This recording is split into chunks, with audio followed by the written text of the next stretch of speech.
سر اس کے کیا دلائل ہیں کہ ٹیکس کو زکوٰۃ سے ڈیڈکٹ کیا جا سکتا ہے، اور اگر حکومت کو کوئی اور ٹیکس لینے کا حق نہیں ہے تو اس کے کیا دلائل ہیں؟ اس پر میں نے بڑی تفصیلی گفتگویں کی ہیں۔ پہلی بات تو یہ سمجھ لیجئے کہ ہر انسان کی جان، مال اور آبرو کو حرمت حاصل ہے۔ اللہ کے آخری پیغمبر نے جو سب سے بڑا اعلان حجۃ الوداع کے موقع پر کیا وہ یہی تھا کہ کسی کی جان، مال اور آبرو کے خلاف کوئی اقدام نہیں کیا جا سکتا۔ تو جس وقت ریاست یہ کہتی ہے کہ ہم آپ کے مال میں سے بالجبر اتنا رقم لے لیں گے، تو یہ مال کی حرمت کے خلاف اقدام ہے۔ یہ اذن الہی کے بغیر ہو ہی نہیں سکتا، اس کے لیے کوئی جواز سرے سے موجود ہی نہیں ہے۔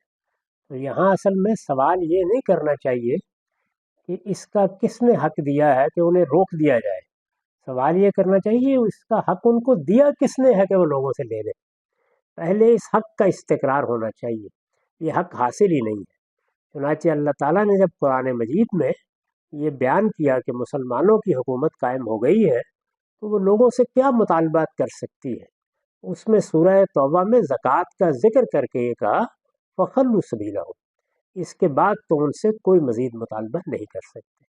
تو قرآن مجید نے بھی اس بات کو واضح کر دیا، اور دین میں جو جان مال کی اور آبرو کی حرمت قائم کی گئی ہے یہ اس سے بھی آپ سے آپ ثابت ہوتا ہے۔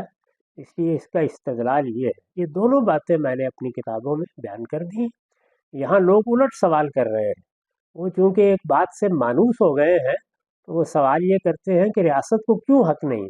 سوال الٹ کر یہ کرنا چاہیے ریاست کو کس نے حق دیا ہے، ریاست کی حیثیت کیا ہے کہ وہ لوگوں کے مال پر یہ دست اندازی کرے، اس کو کس نے اختیار دیا ہے کہ وہ میرے کمائے ہوئے مال میں سے بالجبر مجھ سے لے۔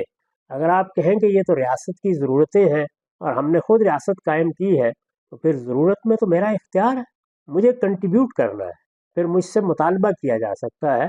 تو یہ نزاع ہے جس کا فیصلہ اللہ تعالیٰ نے کیا کہ اس کا حق ہم مقرر کر دیتے ہیں۔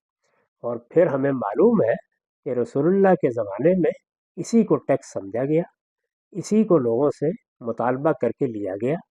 پھر خلفائے راشدین کے ہاں اور مسلمانوں کی حکومت کی علامت ہی کئی سو سال تک یہ رہی کہ وہ حکومت اسلامی حکومت ہوتی ہے جو لوگوں سے زکوٰۃ لیتی ہے، اور وہ حکومتیں جاہلیت کی حکومتیں ہیں جو لوگوں سے ٹیکس لیتی ہیں۔